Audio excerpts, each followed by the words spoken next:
de Cardiología 2022 aquí en Barcelona. En esta presentación vamos a revisar los aspectos más relevantes de las guías de práctica clínica de manejo de las taquicardias ventriculares y prevención de muerte súbita, que sustituyen a sus homónimas publicadas en el año 2014. En esta primera parte de la revisión de estas guías seguiremos los tres primeros puntos del esquema de la parte superior de la diapositiva. Si nos centramos en la evaluación inicial de los pacientes que se presentan con arritmias ventriculares de novo y siempre y cuando la condición hemodinámica lo permita, hay dos exploraciones fundamentales que se recomiendan con una clase 1 en todos los pacientes, como son el electrocardiograma de 12 derivaciones durante la taquicardia y también tras el cese de la taquicardia. La otra prueba es un ecocardiograma a pie de cama. Tras estas exploraciones y después de descartar enfermedad arterial coronaria, hay otra prueba de imagen más avanzada, como es la resonancia magnética, que tiene una clase de recomendación 2A y un nivel de importancia creciente en estas guías de práctica clínica. De la misma manera, en el caso de que el paciente se presente como con una taquicardia ventricular no sostenida, la realización de un Holter de electrocardiograma de duración igual o superior a 24 horas también tiene un nivel de recomendación 2A.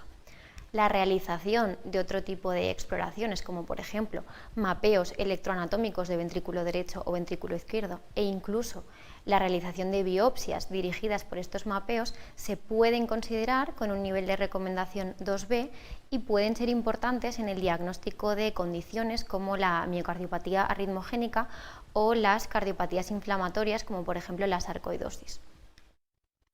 Aunque no aparece en este algoritmo inicial, en las presentes guías de práctica clínica también existe un creciente interés por el análisis genético. De esta forma, si nuestro probando se diagnostica de una condición que aumenta el riesgo de taquicardias ventriculares o muerte súbita, se recomienda con una clase 1 nivel de evidencia B la realización de un análisis genético. De la misma manera, en el caso de que nosotros identifiquemos variantes patogénicas o probablemente patogénicas, este análisis genético deberá extenderse a los familiares de primer grado, los familiares con síntomas y los portadores obligados. Si ya nos centramos en el manejo agudo de las arritmias ventriculares, hemos de saber que, como novedad, la cardioversión eléctrica, siempre y cuando el riesgo anestésico sea asumible, se prefiere sobre la cardioversión farmacológica. En el caso de que optemos por una cardioversión farmacológica y tras los resultados del procamio, la procainamida se prefiere sobre el tratamiento con amidabrona. En el caso de que nuestro paciente se presente en forma de una tormenta arrítmica, lo primero que deberemos evaluar es que las descargas del desfibrilador, en el caso de que el paciente lo porte, sean apropiadas y necesarias, y reprogramar este dispositivo para evitar aquellos tratamientos inapropiados. En el caso de que nuestro paciente esté hemodinámicamente inestable, habrá que aplicar maniobras de resucitación según las guías de práctica clínica, y en el caso de que la estabilidad hemodinámica sea asumible, lo que deberemos ver es si estamos ante un caso de tormenta rítmica por taquicardia ventricular monomorfa o polimorfa. En el caso de que estemos ante una tormenta rítmica por taquicardia ventricular monomorfa, será fundamental la reprogramación del dispositivo para evitar sobre todo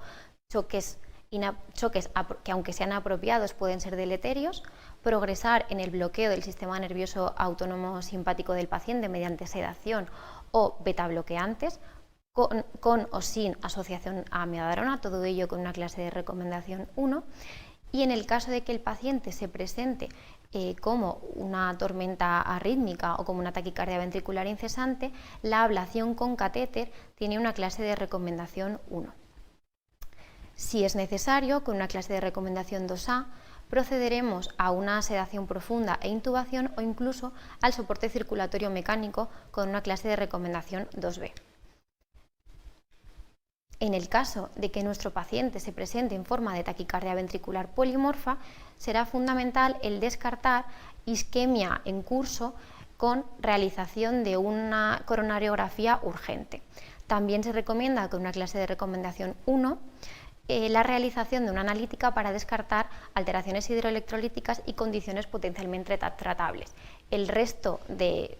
tormentas arrítmicas por taquicardia ventricular polimorfa son específicas de determinadas condiciones y síndromes arrítmicos, con un tratamiento específico en cada una de las ocasiones, pero tenemos que quedarnos con la idea de que en estos casos la ablación con catéter tiene un nivel de recomendación 2A en general.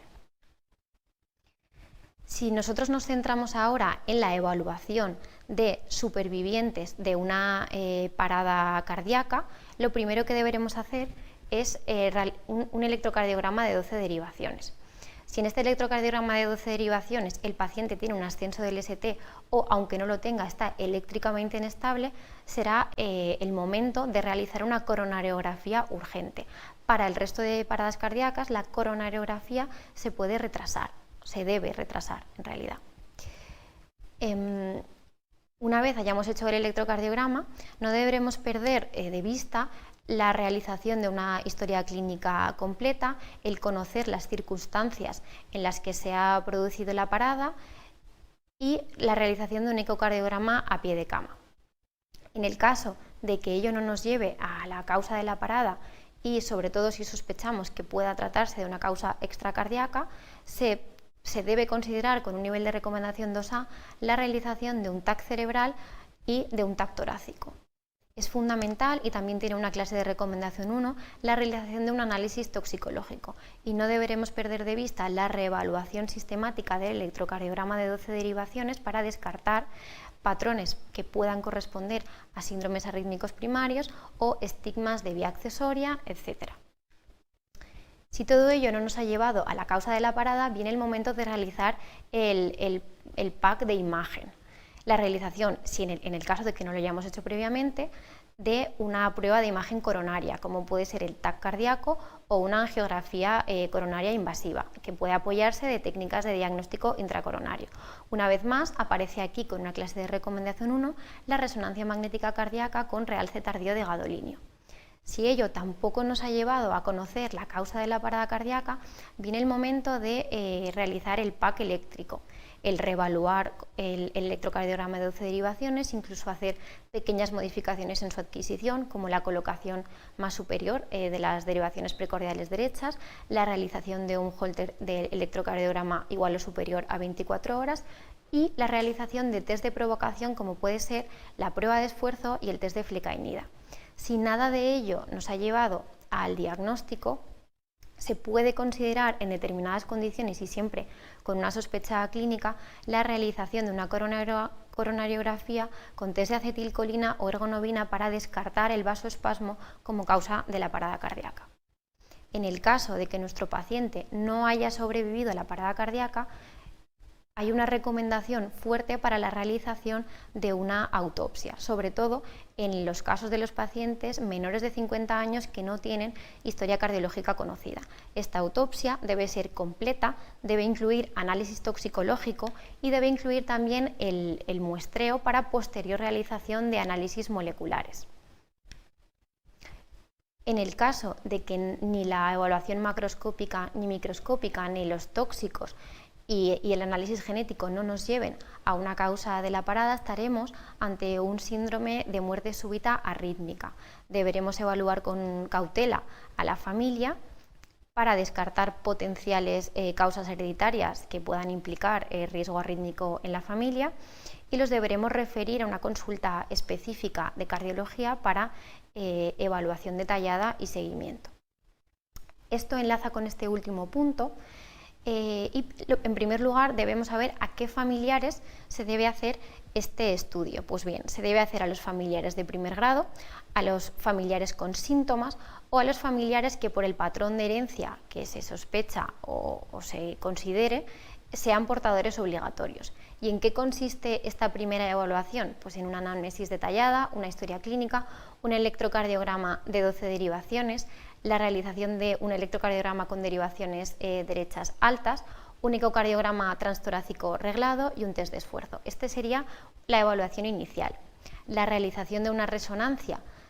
ambulatoria tiene una clase de recomendación 2B y de la misma manera la realización de test de provocación farmacológicos como el test de flecainida o el test de adrenalina tienen una recomendación 2A y 2B respectivamente. Si ninguna de estas pruebas nos ha llevado a un diagnóstico certero de la causa de la parada cardíaca, realizaremos seguimiento en consultas de estos pacientes hasta su mayoría de edad y siempre y cuando permanezcan asintomáticos en el seguimiento no hayan desarrollado ninguna anormalidad en las pruebas complementarias, en este momento podrán ser dados de alta. Así pues, y como conclusiones, el abordaje inicial de un paciente con una arritmia ventricular debe incluir un electrocardiograma de 12 derivaciones y un ecocardiograma. Las técnicas de imagen avanzada, como es la resonancia magnética y el análisis genético, tienen una importancia creciente en estas guías de práctica clínica. En el manejo agudo de la taquicardia ventricular se prefiere la cardioversión eléctrica sobre la farmacológica y en el caso de que se opte por esta última, la procainamida se prefiere sobre la amiodarona. La ablación de taquicardia ventricular tiene una importancia cada vez creciente y se recomienda en aquellos pacientes que se presenten en forma de tormenta rítmica y en aquellos pacientes que tengan taquicardias ventriculares a pesar de tratamiento con amiodarona, y se debe considerar con un nivel de recomendación 2A como alternativa a los fármacos antiarrítmicos o incluso al DAI bajo condiciones específicas que veremos en el próximo vídeo. El abordaje de un superviviente o la víctima de una parada cardíaca debe ser multidisciplinar, considerando la realización de una autopsia, sobre todo en aquellos pacientes menores de 50 años, que debe ser completa, incluyendo un análisis toxicológico y un análisis molecular,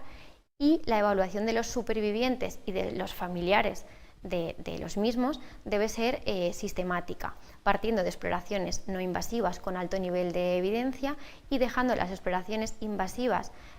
con menor nivel de evidencia para un segundo escalón. Muchas gracias por vuestra atención y seguimos conectados en